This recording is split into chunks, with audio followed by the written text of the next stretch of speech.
अस्सलाम वालेकुम। मैं हूं आपका होस्ट मोहम्मद अमीर हमजा। इस वीडियो में बात की जाएगी कि गंदम की फसल में दूसरे पानी के साथ जिंक खाद का इस्तेमाल करना चाहिए या उससे गुरेज करना चाहिए।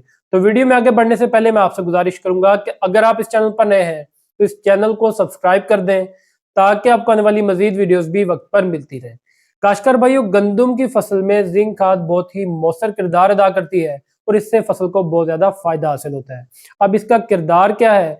तो जिंक की वजह से गंदम की फसल में टिलरिंग स्टेज जो है वो बहुत तेजी से होती है और टिलरिंग का अमल बहुत अच्छे तरीके से हो पाता है और ज्यादा से ज्यादा टिलर हासिल किए जा सकते हैं। यानी कि गंदम की फसल में पैदावारी झाड़ बनाने में जिंक बहुत ही अहम किरदार अदा कर रहा होता है और हम बहुत ज्यादा पैदावार हासिल अगर करना चाहते हैं तो फिर झाड़ बनने का अमल सही से होना बहुत जरूरी होता है। तो अगर आप जिंक की वाफर मिकदार देते हैं तो इससे आपकी फसल में शगुफा साजी सही तरह से हो पाएगी और जितने ज्यादा शगुफे होंगे उतने ही ज्यादा सिट्टे हासिल किए जा सकते हैं।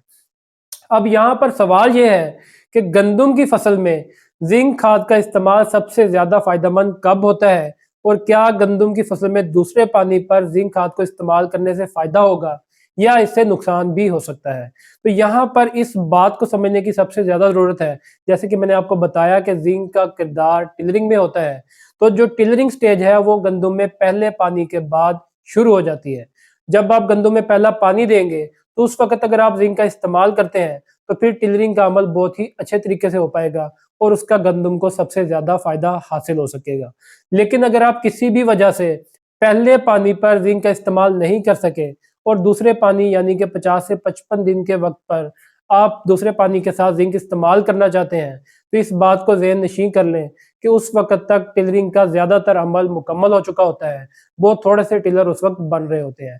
तो उस वक्त जो फसल है उसके अंदर तने के अंदर एक छोटा सा सिट्टा भी बनना शुरू हो चुका होता है जो कि फिर आहिस्ता आहिस्ता बड़ा होता जाता है और हमें 90 दिन पर नमूदार होकर जाहिर होता है।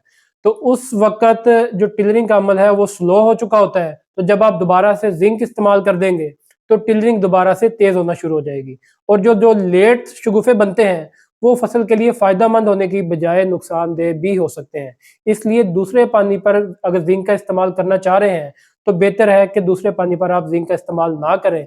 अगर आपने पहले पानी पर इस्तेमाल किया हुआ है तो वही बहुत है कि आपके फसल में उसका फायदा हासिल हो जाएगा।